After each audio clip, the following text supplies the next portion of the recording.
Mastering Inner Freedom, Carl Jung, on how to become untouchable, deep psychology.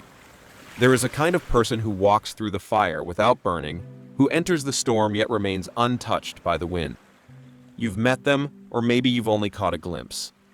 Calm in chaos, silent when provoked, unbothered in the face of insult or failure. While the world reacts, they simply observe. And you wonder, what do they know that you don't? In a world where people are emotionally hijacked by a single word, a glance, a delay in response time, there are those who stand still. They don't shout to be respected, don't beg to be loved, and don't crumble when things fall apart. How is it possible? Are they cold, detached? Or have they found something deeper, a form of inner mastery that grants true power, not over others, but over themselves? Carl Jung believed that most of us live in prisons of our own reactivity. We are puppets, not because someone is pulling the strings, but because we've handed them over. You get angry when someone ignores you? It's because you still crave validation. You feel wounded when criticized? It's because the words hit a part of you you've refused to heal. Jung understood what few ever dare to confront, that nothing, absolutely nothing, has power over you unless it finds an anchor within. This isn't just spiritual poetry or self-help jargon. It's psychology, neuroscience, reality. The untouchable mind doesn't arise from suppression. It emerges from deep awareness. And that awareness begins when you stop reacting to the world and start observing yourself. In this video, we'll explore the terrifying yet liberating truth behind emotional triggers, the unseen influence of the shadow self, and how detachment is not about apathy but freedom.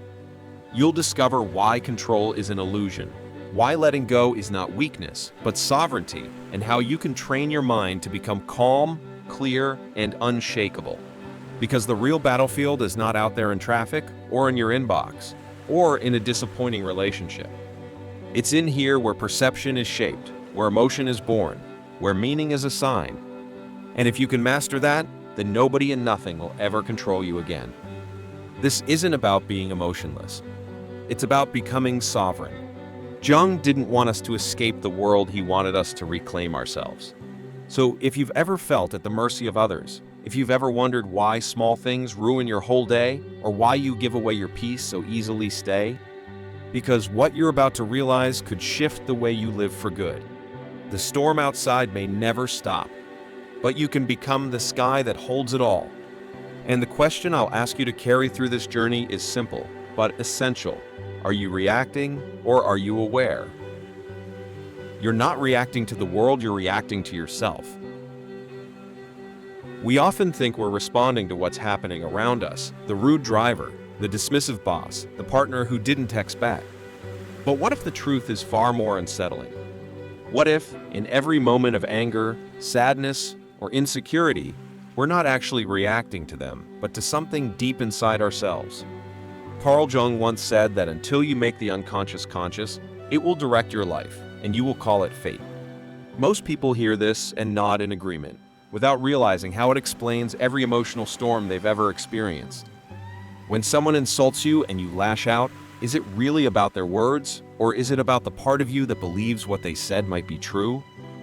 When you're ignored and you spiral into self-doubt, is it truly about the silence, or about the unresolved fear of being invisible, unworthy, forgettable? The world is not attacking you. It's reflecting you. That's the uncomfortable reality most never want to face. It's easier to blame the external. It's easier to believe life is unfair, that others are cruel, that things are just happening to us. But that illusion comes with a cost: powerlessness. Because the moment you place the cause of your suffering out there, you surrender the only thing you could ever control: your inner world. Western culture reinforces this trap every single day. We are conditioned to seek solutions outside. Take a pill for your anxiety, scroll away your discomfort, buy something to feel better. Rarely are we told to sit still and look within. In fact, the very idea of introspection is foreign in many Western social circles, where productivity is prized over presence and emotional avoidance masquerades as strength. But let's take a closer look. Two people walk into a room and receive the same criticism. One breaks down, questioning their worth. The other shrugs, thanks the critic, and moves on. The difference? One has made peace with their shadow. The other is still running from it. The reaction wasn't about the words, it was about the inner wounds they touched. Modern psychology supports this. Emotional responses aren't random. They're patterns reinforced through years of unexamined beliefs, unresolved trauma, and the subconscious stories we've told ourselves about who we are. The more unaware we are of these stories, the more predictable and explosive our reactions become. This is why Jung placed such importance on self-awareness, not as a luxury, but as a necessity for psychological freedom. To know yourself is to disarm the world's ability to trigger you. And that is the beginning of true liberation. So next time you feel the heat rise in your chest, the sting in your gut, the urge to lash out or shut down, pause. Not to suppress. Not to run. But to ask the only question that matters: what inside me is being touched right now? Because until you learn to see the world as a mirror, you'll keep breaking the glass, never realizing it was always your own reflection staring back. What if every trigger was actually a teacher and every emotional reaction an invitation to heal? The shadow doesn't harm you, denying it does. We've been taught to fear the darkness within us, to silence it, bury it, pretend it doesn't exist. But as Carl Jung warned, what we resist in ourselves doesn't disappear, it grows more powerful in the shadows. The shadow self is not evil. It is simply unacknowledged. It's the part of you that you disown, repress, deny. Your jealousy, your pride, your insecurity, your rage, your craving for control, your fear of being unloved. And while we may push these feelings aside in the name of composure or positivity, they never vanish. They go underground, into the unconscious, and begin to run the show from behind the curtain. That's why the things we suppress the most are often the very things that hijack us in moments of stress.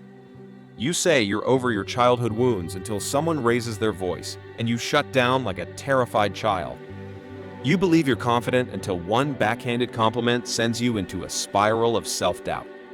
You think you've moved on until your ex posts a picture, and suddenly you feel hollow again. These reactions aren't irrational. They're messages, and the shadow is the messenger.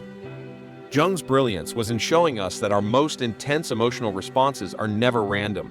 They are clues. Clues to unresolved pain, unmet needs, and unintegrated parts of ourselves.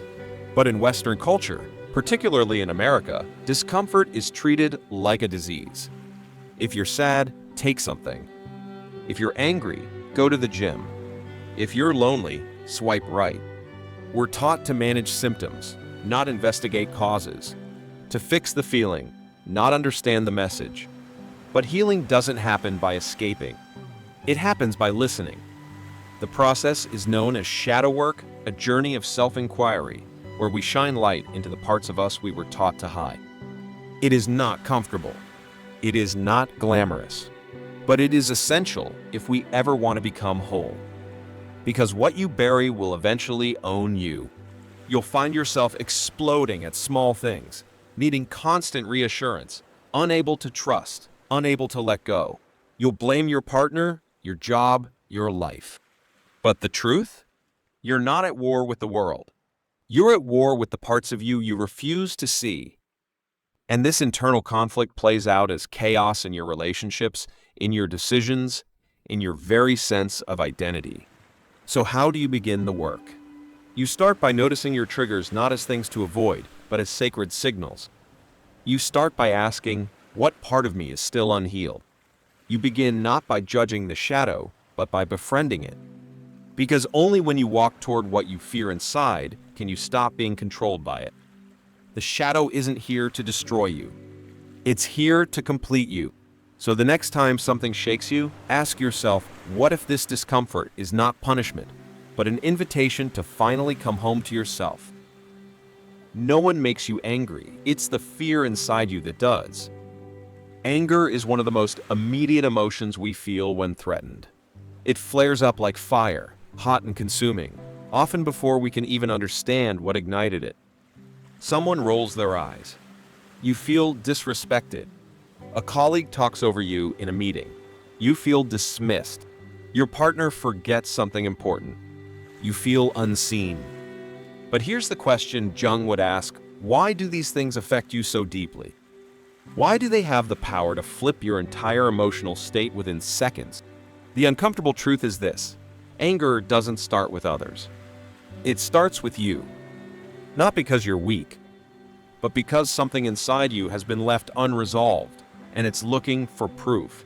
When someone cuts you off and you explode, is it just about that moment? Or is it the accumulation of years of feeling disrespected, unheard, overlooked?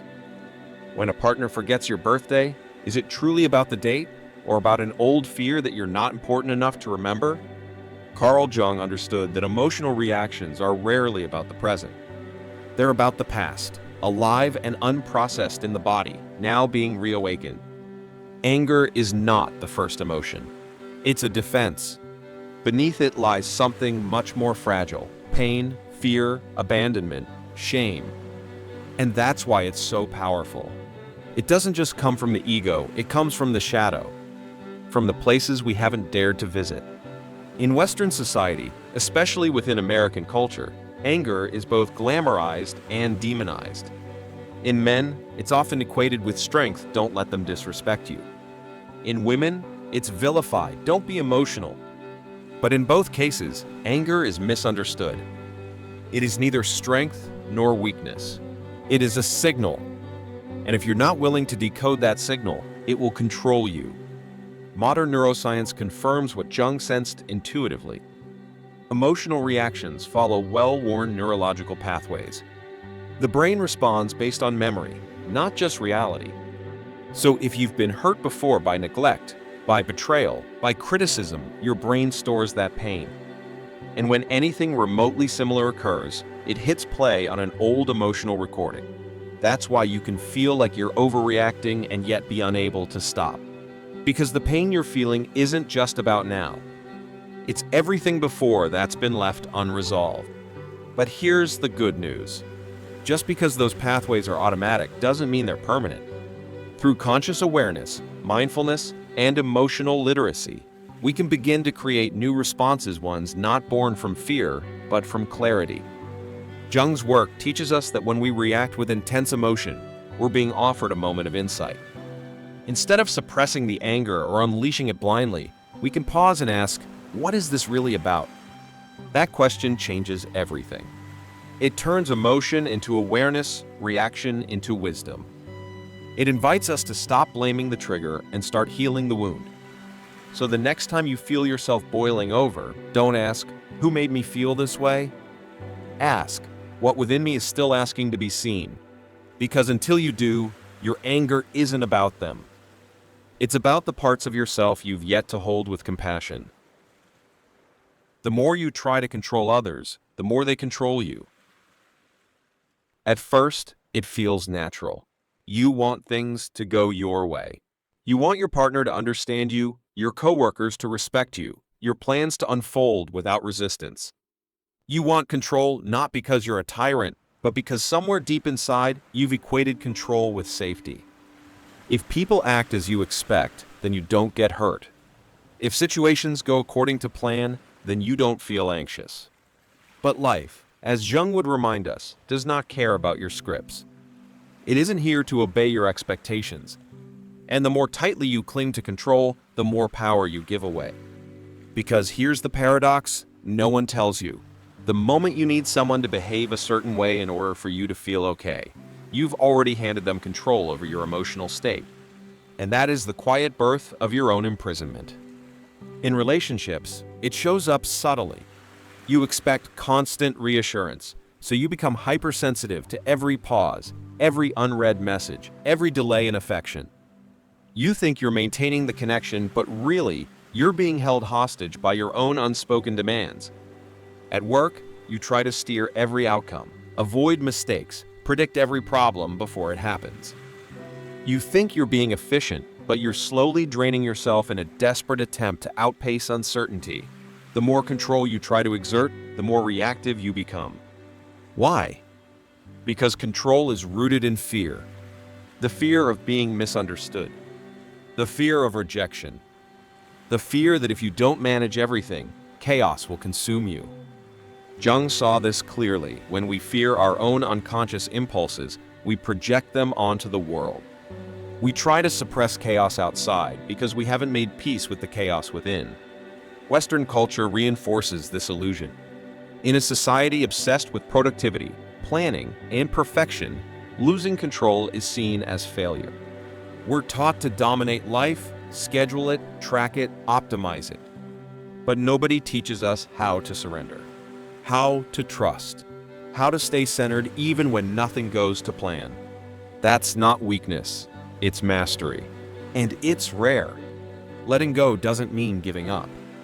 It means shifting your focus from trying to manage the uncontrollable to mastering the one thing you can, your perception. The Stoics knew this. So did Zen monks. And Jung wove it into the very fabric of his psychology. You don't need the world to cooperate with your plans. You need to unhook your peace from outcomes. Because the more you try to bend the world to your will, the more resistance you will feel. And the more resistance you feel, the more out of control you become. This is how the puppet becomes the puppet master of its own suffering. But here's the freedom. The moment you stop trying to control everything, you start influencing everything because your energy shifts. People sense it. They stop pushing back. Circumstances begin to move differently. Not because the world changed, but because your grip softened. True power never comes from domination. It comes from alignment. So ask yourself, what are you still trying to control and what has it cost you to keep holding on? To react is to surrender your power. To observe is to reclaim it. There is a split-second moment between what happens to you and how you respond. Most people never see it. They leap from stimulus to reaction without even realizing there was a choice. A rude comment? React. An unexpected failure? Panic. A cold shoulder from someone you care about? Withdraw or retaliate. But in that tiny space, that invisible breath between trigger and behavior, lies the foundation of your personal freedom. Jung understood this gap not as an absence, but as sacred ground. A place where the unconscious meets the conscious, where instinct pauses long enough to be questioned. Most people don't live there. They live in reflex. They believe they're responding to reality, but in truth, they're responding to memories, projections, assumptions, and wounds. They react because that's what they've always done, not out of clarity, but out of conditioning. This is the prison of the unexamined mind. And in Western society, it's not only common, it's glorified. To be quick to react is framed as confidence. To clap back or cancel is seen as strength. But this is not strength. It is unconsciousness wrapped in performance. The true strength lies in restraint, not suppression, but observation. The moment you pause, the moment you choose to see instead of act, you re-enter the seat of power. You are no longer a puppet of your emotions. You are the observer of them. This doesn't mean you don't feel. It means you feel without being consumed. Imagine this. Someone insults you. Your body tightens. Heat rises. But instead of lashing out, you breathe. You watch the anger swell without giving it direction. You witness the wound being touched without reacting from it. You don't run from the emotion, you simply refuse to be ruled by it. That's not cold. That's courageous. That's what Jung, the Stoics, and the Eastern sages all pointed to in different ways. Emotional detachment isn't apathy. It's sovereignty. You stop being a slave to your feelings, not by numbing them, but by understanding their roots. And neuroscience backs this up. The prefrontal cortex, the part of the brain responsible for conscious choice, activates more effectively when we pause and observe, rather than react. The more we practice this, the stronger the neural pathways of mindfulness become. Over time, the old reactive loops weaken. The brain rewires. Your default state shifts from chaos to clarity. This is the essence of shadow work in real time. Not journaling about wounds once a week, but being present with your emotions as they rise and asking, is this mine? Or is this an echo of something old? Every reaction is an opportunity to deepen awareness. to deconstruct identity, to step back into the role of the master, not the pawn. So the next time you feel pulled, provoked, or overwhelmed, don't resist the feeling. Just pause. That pause is power. It is the doorway to everything you've been chasing outside of yourself: peace, control, stability. The untouchable mind is not born in force. It is cultivated in stillness. And in that stillness, you'll find a version of yourself that no one can manipulate. No comment can disturb.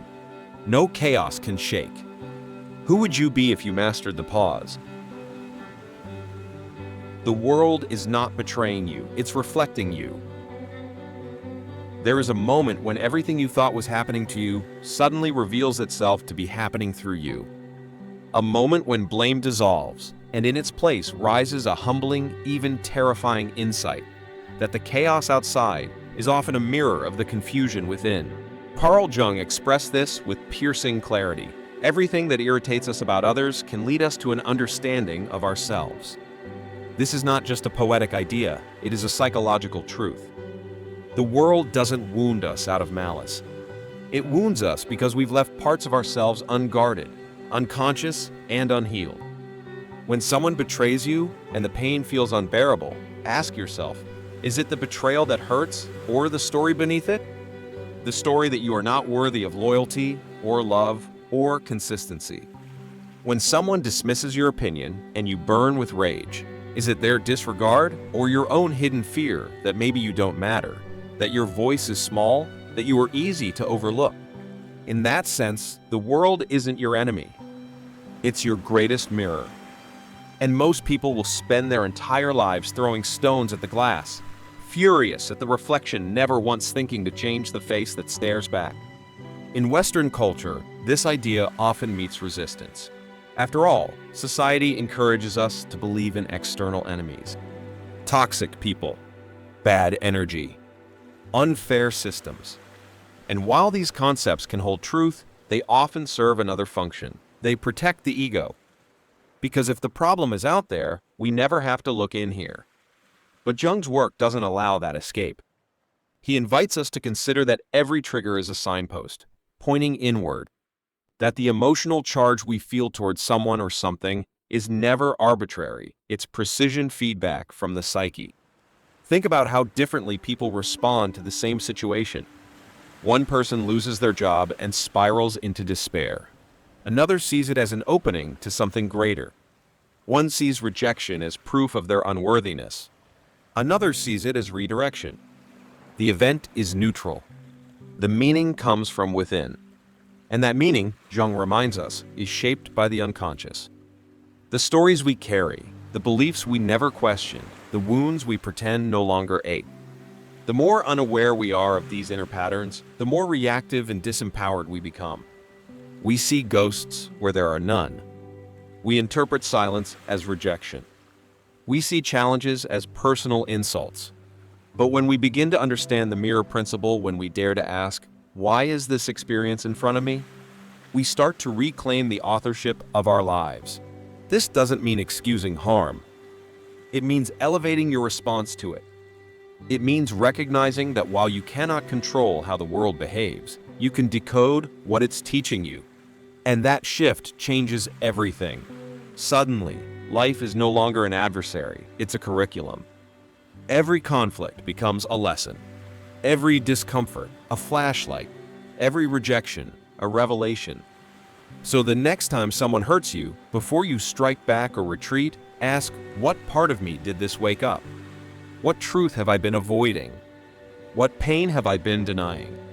Because the moment you stop blaming the mirror and start reading its message, you begin to walk the path of transformation. And on that path, no one, not even the world itself, can define who you become. The only thing you truly control is the map inside your mind.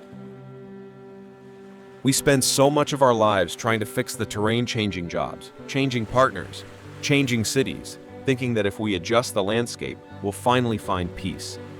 But Carl Jung and the entire lineage of deep psychology offers a much more unsettling insight. It's not the world that must change, it's your internal map of meaning. you don't see reality. You see your version of it. You filter every experience through beliefs, memories, expectations, and fears, most of which you didn't choose. You inherited them. From childhood, from culture, from wounds that never healed. This is why two people can go through the exact same situation and come out with radically different emotions. A breakup to one feels like the end of self-worth. To another, it feels like a release. A missed opportunity for one is shame. For another, it's redirection. The difference is never in the event, it's in the interpretation. And interpretation comes from the mental blueprint you're carrying, often without even realizing it. But here's the good news. That map is not fixed. It's not destiny. It's design. And you can redesign it. Modern neuroscience has shown that the brain is plastic. Neural pathways, those emotional habits of fear, anger, shame, and helplessness can be changed. They were built by repetition, and they can be dismantled the same way. Through awareness, through reframing, through choosing to interpret differently. It begins with catching the story in real time. When something goes wrong, pause and ask, what am I telling myself this means? That I'm failing? That I'm unloved? That I'm doomed? Then ask, is that true or is that familiar? There's a difference. What's familiar often masquerades as truth, but it's just an echo of the past. The more you can expose those hidden narratives, the more power you reclaim. In Western culture, however, this idea is often obscured by the myth of control. We're told to plan everything, anticipate outcomes, maximize productivity, believing if we think hard enough, we can control the future. But control is a form of fear. It's an attempt to override uncertainty with strategy. Yet real freedom comes not from controlling the world, but from mastering the frame through which we see it. This is why Jung urged us to bring the unconscious to light. Because as long as you don't know the stories inside your own mind, you are ruled by them. You'll keep reacting, projecting, defending, and collapsing, believing it's just who you are. But it's not. It's who you became to survive. And now, it's time to evolve. Rebuilding your inner map means choosing perception over panic, reflection over reaction, wisdom over wounds. It means asking not just what happened to me, but what can I learn from this?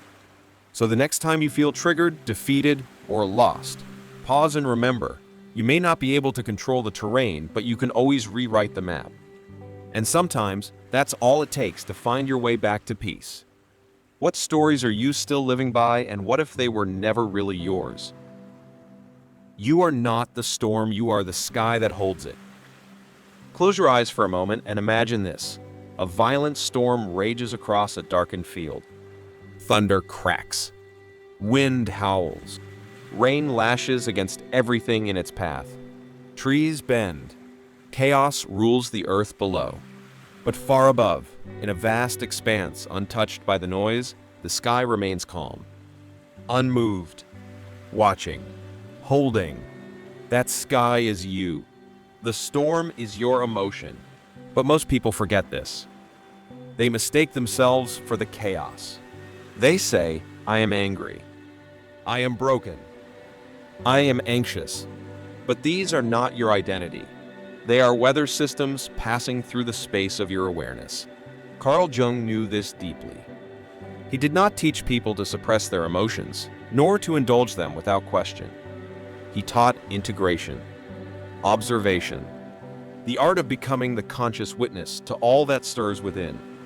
Because when you remember that you are not your emotions, but the space in which they occur, you step into something extraordinary, presence. In our fast-moving Western world, this kind of presence is radical. We're taught to do, not be. To fix, not feel. Emotions are either problems to be solved or inconveniences to be numbed. Sad? Scroll. Anxious? Buy something. Angry? Blame someone. We chase control over emotion instead of learning to coexist with it. But what happens when we stop fighting the storm and start observing it?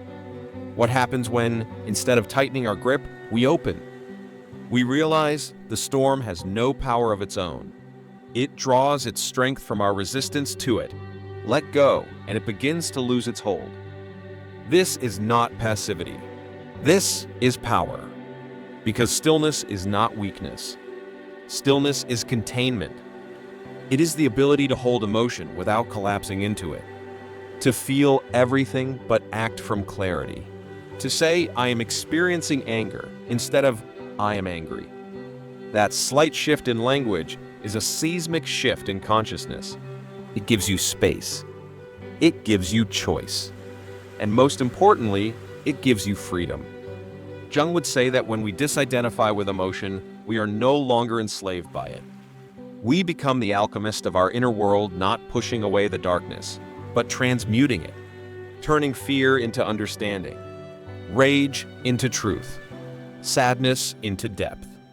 This is the very process of individuation, becoming whole not by eliminating parts of ourselves, but by seeing them clearly and placing them in right relationship. So what does this look like in real life? It means feeling the rising tide of emotion and not drowning in it. It means being insulted and noticing the sting, but not letting it write your response. It means witnessing grief and honoring it without letting it define your future. The more you practice this awareness, the more resilient you become. The storms still come. The world still moves. People still disappoint, but you remain unmoved. Not because you're numb, but because you know where your center is. You are no longer the lightning. You are the sky. And from that sky, everything becomes visible, clear, and under your care, not your control. There is a still point in you that nothing can shake. Have you met it yet? When you stop reacting, the world begins to change. There is a quiet shift that occurs when you no longer meet the world with your defenses raised, when you stop reacting out of fear, out of pride, out of the desperate need to be right, liked, or understood. And it's not the world that changes first, it's you. But in that transformation, something remarkable begins to happen. The chaos that once pulled you in no longer touches you the same way. The criticism that used to sting now feels hollow.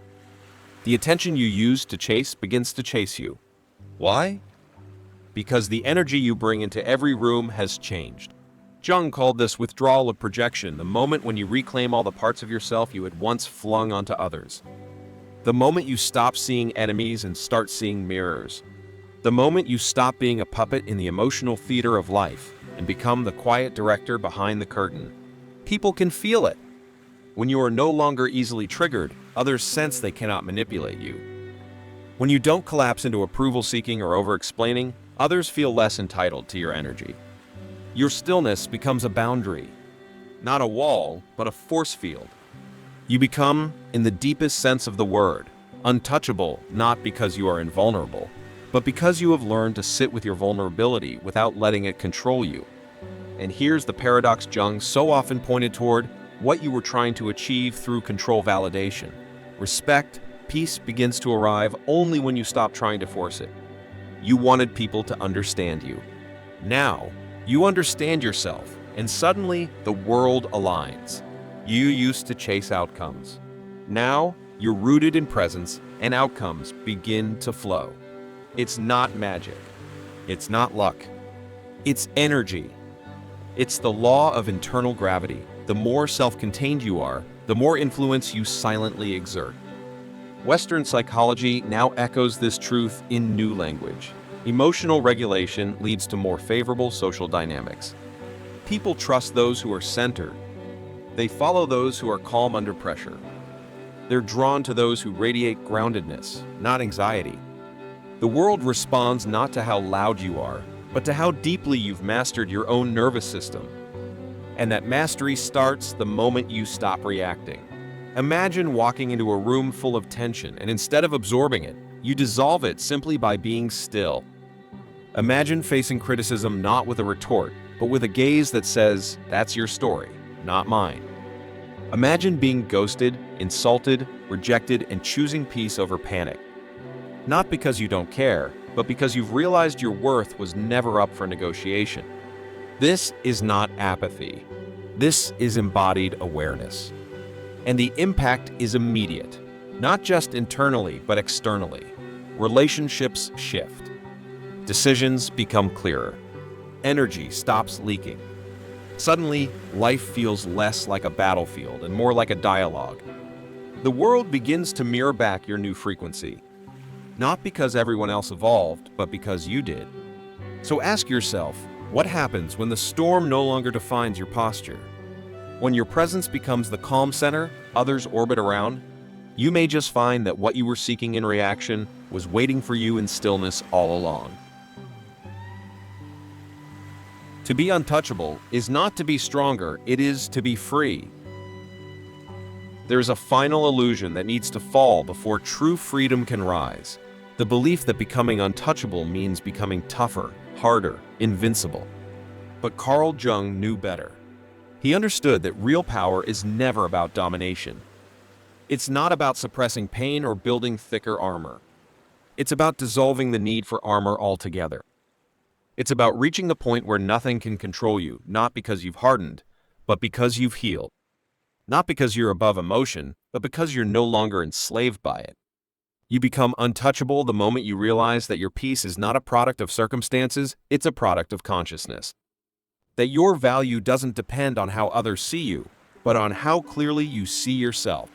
That no event, no insult, no betrayal can take from you what you no longer outsource. Validation, safety, power, love, once you stop seeking them outside and begin cultivating them within, the entire script changes. You no longer need life to go a certain way. You no longer collapse when it doesn't. You move with the current, not because you're passive, but because you know you don't need to fight what no longer defines you. In the West, freedom is often mistaken for control of time, money, status. But the deepest freedom has nothing to do with externals. It is the freedom from being emotionally hijacked. The freedom to choose response over reaction. The freedom to meet life on your terms, calm, clear, sovereign. Jung described this as individuation, becoming whole within yourself, no longer fragmented by fear, no longer looking to others to complete you. It's a path few walk because it demands everything false be stripped away. It demands that you confront the shadow, embrace discomfort, and dissolve the illusion that you are your emotions, your image, your story. But those who walk it find something priceless on the other side, an internal stillness that nothing can shake, a quiet confidence that doesn't need to be proven, a strength that does not flex but simply is. These people don't dominate others. They don't need to. They radiate presence. When they speak, it's not to persuade. When they act, it's not to perform. They are not driven by triggers, but by truth. And that is the essence of the untouchable mind. So as we close this journey, let me leave you with one final truth. The world will never stop testing you. It will challenge you, disappoint you, provoke you. And in those moments, you will face a choice not between winning or losing, but between reacting or remembering. Remembering who you are. Remembering where your power truly lives. Not in resistance, not in control, but in presence. And if this message found you in a moment where you needed it most, you're not alone. You're already on the path. One breath at a time, one pause at a time, one news story at a time. If anything you've heard today stirred something deep within, I invite you gently, sincerely to sit with it.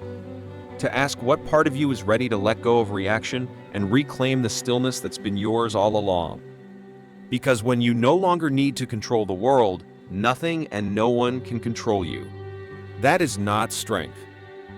That is freedom. And freedom, at its core, is the most powerful force of all. If you felt this video spoke to your inner truth, let us know in the comments. What part of yourself are you finally ready to take back?